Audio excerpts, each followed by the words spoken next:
संख्या में भारतीय समुदाय के लोग प्रधानमंत्री के स्वागत के लिए होटल परिसर में मौजूद रहे। ये तस्वीरें द हेग नीदरलैंड से जब प्रधानमंत्री वहां पहुंचे, तमाम बड़ी संख्या में भारतवंशी वहां मौजूद थे। हाथों में तिरंगा लेकर प्रधानमंत्री का स्वागत करते हुए बड़ी संख्या में बच्चे भी नजर आ रहे हैं और तमाम बच्चे प्रधानमंत्री से आशीर्वाद लेते हुए, प्रधानमंत्री भी बहुत खुशी से सभी के साथ संवाद करते हुए, मिलते हुए और उनके साथ अपनी खुशियों के पल साझा करते हुए। तस्वीरें प्रधानमंत्री के नीदरलैंड पहुंचने के बाद द हेग में होटल पहुंचने पर प्रधानमंत्री का गर्मजोशी के साथ स्वागत किया गया। बड़ी संख्या में लोग मौजूद हैं, हाथों में तिरंगा है। प्रधानमंत्री के स्वागत की ये तस्वीरें अपने आप में इस बात का द्योतक हैं कि किस तरीके से बड़ी संख्या में भारतीय समुदाय के बीच उत्साह है प्रधानमंत्री की इस मौजूदा यात्रा को लेकर।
ये तस्वीरें द हेग नीदरलैंड्स की जब प्रधानमंत्री नरेंद्र मोदी पहुंचे हैं। बड़ी संख्या में भारतीय समुदाय के लोग प्रधानमंत्री के स्वागत इस्तकबाल के लिए पहुंचे हैं। हाथों में तिरंगा इस भारतीयता की, राष्ट्रीयता की भावना से उत्पोत और प्रधानमंत्री के स्वागत में बड़ी संख्या में पुरुष, महिलाएं, बुजुर्ग और बच्चे भी नजर आ रहे हैं। प्रधानमंत्री ने भी सभी से मुलाकात की, लोगों से हाथ मिलाया, उनके द्वारा दिए जा रहे संदेशों और तस्वीरों को भी देखा, उनके साथ बात की है। छोटे बच्चों के साथ में खुशनुमा पल अपने आप में बेहद खूबसूरत तस्वीरें जो इस बात का द्योतक है कि किस तरीके से प्रधानमंत्री को लेकर, उनकी इस यात्रा को लेकर उत्साह है नीदरलैंड्स में। और ये तस्वीरें उस गवाही देती हुई अपने आप में नजर आ रही। प्रधानमंत्री का बेहद महत्वपूर्ण दौरा और अपने आप में ये राजकीय प्रधानमंत्री की जो यात्रा है, इस यात्रा के दरमियान प्रधानमंत्री के तमाम व्यस्त कार्यक्रमों की शुरुआत होगी। लेकिन अब जब प्रधानमंत्री नीदरलैंड्स पहुंचे हैं तो अब उनके होटल पहुंचने पर बड़ी संख्या में लोग उनके स्वागत के लिए मौजूद हैं। हम जानते हैं कि नीदरलैंड्स में एक बड़ी संख्या में भारतीय समुदाय भी मौजूद है और ये संख्या अपने आप में बड़े भारतीय समुदाय के तौर पर जानी जाती है और नीदरलैंड के आर्थिक विकास में एक बड़ा योगदान देने वाले भारतीय समुदाय को लेकर वहाँ पर एक स्वीकारता लगातार बढ़ती जा रही है। और ऐसे में भारत नीदरलैंड के आपसी संबंधों को बढ़ाने के लिहाज से प्रधानमंत्री की यात्रा भी बेहद खास। और प्रधानमंत्री इस वक्त तमाम उन लोगों के बीच जो भारतीय समुदाय के लोग प्रधानमंत्री का उनके होटल पहुंचने पर स्वागत करने के लिए मौजूद हैं। प्रधानमंत्री तमाम लोगों से बात करते हुए, लोग भी प्रधानमंत्री के साथ अपनी भावनाएं साझा करते हुए ये खुशी के पल, क्योंकि हमने तमाम लोगों को सुना था जब पहले प्रधानमंत्री का वो इंतज़ार कर रहे थे तो उनका ये कहना था कि उन्हें बहुत बेसब्री से इंतजार है कि कब प्रधानमंत्री उनके बीच पहुंचेंगे।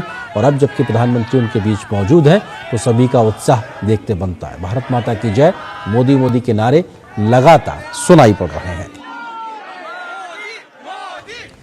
और अपने आप में ये तस्वीरें, सुस्वागतम, तमाम पोस्टर्स भी वहाँ पे दिखाई पड़ रहे हैं। प्रधानमंत्री की अलग अलग तस्वीरें लोगों के हाथों में, भारतीय तिरंगा तमाम लोगों के हाथ में और राष्ट्रीयता की भावना के साथ प्रधानमंत्री के स्वागत इस्तकबाल में बड़ी संख्या में लोग मौजूद हैं। पारंपरिक नृत्य के साथ भी प्रधानमंत्री का स्वागत किया गया है। उसकी तस्वीरें भी अब हम आपको कुछ दिखाएंगे अब से तो कुछ देर में, क्योंकि ये बेहद महत्वपूर्ण, गर्मजोशी भरे ये पल जब प्रधानमंत्री तमाम लोगों के बीच में मौजूद है।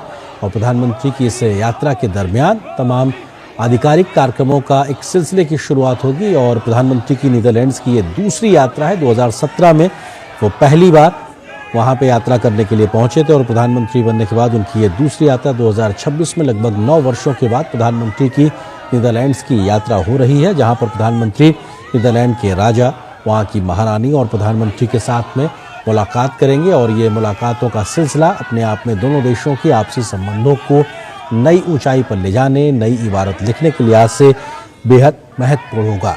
दोनों देशों के बीच में कई क्षेत्रों में न सिर्फ सहयोग है बल्कि साझेदार के तौर पर कई क्षेत्रों में भारत और नीदरलैंड से मिलकर आगे बढ़ने के लिए लगातार काम कर रहे हैं। कई साझा क्षेत्र ऐसे हैं जहां पर दोनों ही देश अपनी अपनी क्षमताओं के साथ मिलकर भारत नीदरलैंड्स की दोस्ती को आगे बढ़ा रहे हैं।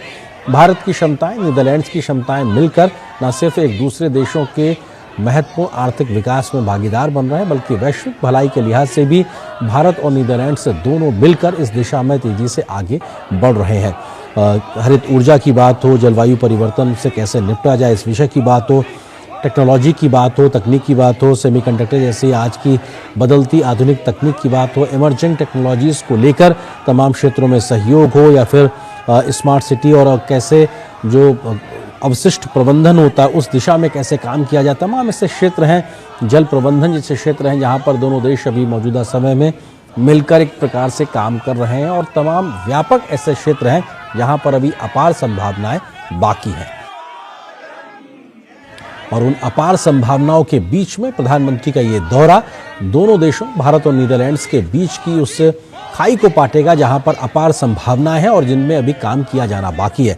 यानी उस ब्रिज का काम करेगा प्रधानमंत्री मोदी का मौजूदा यात्रा, जो नीदरलैंड्स के साथ भारत के संबंधों को न सिर्फ आर्थिक तौर पर आगे प्रगाढ़ तरीके से बढ़ाएगी बल्कि समझ, रणनीतिक समझ और व्यापक समझ को भी आगे बढ़ाकर वैश्विक भलाई के लिए भी फैसलों में एक सहमति को लेकर आगे बढ़ते नजर आएंगे दोनों देशों के नेता। और अपने आप में यहाँ से प्रधानमंत्री की इस नीदरलैंड्स की दूसरी यात्रा 2017 के बाद लगभग 9 वर्षों के बाद जो ये दूसरी यात्रा हो रही है, बेहद ख़ास इसको जानकार मान रहे हैं। और बात की जाए नीदरलैंड्स के नई सरकार बनने के बाद प्रधानमंत्री मोदी की ये पहली यात्रा है और एक तरीके से प्रधानमंत्री मोदी और नीदरलैंड के प्रधानमंत्री की ये प्रधानमंत्री के तौर पर ये पहली मुलाकात होगी। और रॉफ जेनेट जो कि प्रधानमंत्री हैं नीदरलैंड्स के, उनके साथ प्रधानमंत्री का द्विपक्षीय मुलाकात होगी, शिष्टमंडल स्तर की बातचीत होगी। और इस बात की भी संभावना है कि दोनों देश कई क्षेत्रों में मिलकर सहयोग को आगे बढ़ाते नजर आएंगे। तमाम बच्चों के बीच में, महिलाओं के बीच में, पुरुषों के बीच में प्रधानमंत्री की मौजूदगी, जो भारतीय समुदाय से जुड़े लोग हैं, हर कोई प्रधानमंत्री की एक झलक पाने के लिए उत्सुक, तत्पर नजर आ रहा है। और प्रधानमंत्री भी सभी से सहज रूप से संवाद करते हुए, उनसे बात करते हुए, और यही उनका एक व्यक्तित्व की एक अलग पहलू है जो तमाम लोगों से उनको अलग बनाता है, उनकी स्वीकार्यता को बढ़ाता है तब जबकि वो आम लोगों से सहजतापूर्ण तरीके से संवाद करते हैं, उनसे बात करते हैं, मुलाकात करते हैं। और सभी भारतीय जो वहाँ मौजूद हैं उनके चेहरों की खुशी इस बात को बताने के लिए काफ़ी है कि किस तरीके से उनका एक जो इंतज़ार था वो ख़त्म हुआ और प्रधानमंत्री को अपने बीच पाकर उनकी खुशियाँ उनके चेहरों से पढ़ी जा सकती हैं। तो ये प्रधानमंत्री का नीदरलैंड का दौरा अपने आप में बेहद ख़ास, महत्वपूर्ण और बड़ी संख्या में लोग प्रधानमंत्री के स्वागत के लिए पहुँचे हैं। जब प्रधानमंत्री इस वक्त वहाँ पर होटल पहुँचे हैं और भारतीय समुदाय बड़ी संख्या में प्रधानमंत्री के स्वागत के लिए वहाँ पर इस वक्त मौजूद नज़र आ रहा है। और पारंपरिक शास्त्रीय नृत्य के साथ भी प्रधानमंत्री के स्वागत की तैयारियां की गई थी, वो भी प्रधानमंत्री के सामने प्रस्तुत किया गया। बड़ी संख्या में प्रधानमंत्री के सामने भारतीय लोग मौजूद हैं, तो ये अपने आप में गर्मजोशी भरा ये स्वागत प्रधानमंत्री का नीदरलैंड्स द हेग पहुंचते ही, होटल पहुंचते ही उनका हुआ है। इससे पहले एयरपोर्ट पर उनका स्वागत किया गया नीदरलैंड्स के तमाम उच्च अधिकारियों के द्वारा, वहां के तमाम राजनीतिक नेतृत्व के द्वारा। और उसके बाद अब जब प्रधानमंत्री द हेग के होटल पहुंचे हैं जहां प्रधानमंत्री का ठहरना होगा, वहां पर बड़ी संख्या में भारतीय समुदायों की मौजूदगी।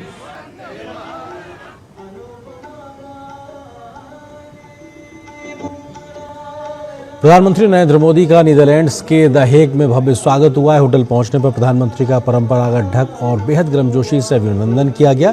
प्रधानमंत्री का स्वागत पारंपरिक गीत संगीत और शास्त्रीय नृत्य के साथ भी किया गया। 4 डच कलाकारों ने राग दुर्गा पर आधारित साधो राम अनुपम वाणी की प्रस्तुति दी। वहीं 9 कलाकारों ने राग देश पर शास्त्रीय नृत्य प्रस्तुत किया। 7 कलाकारों ने गरबा नृत्य की प्रस्तुति भी दी। ये तमाम उन प्रस्तुतियों का परिरक्षण दिखाई पड़ रहा है।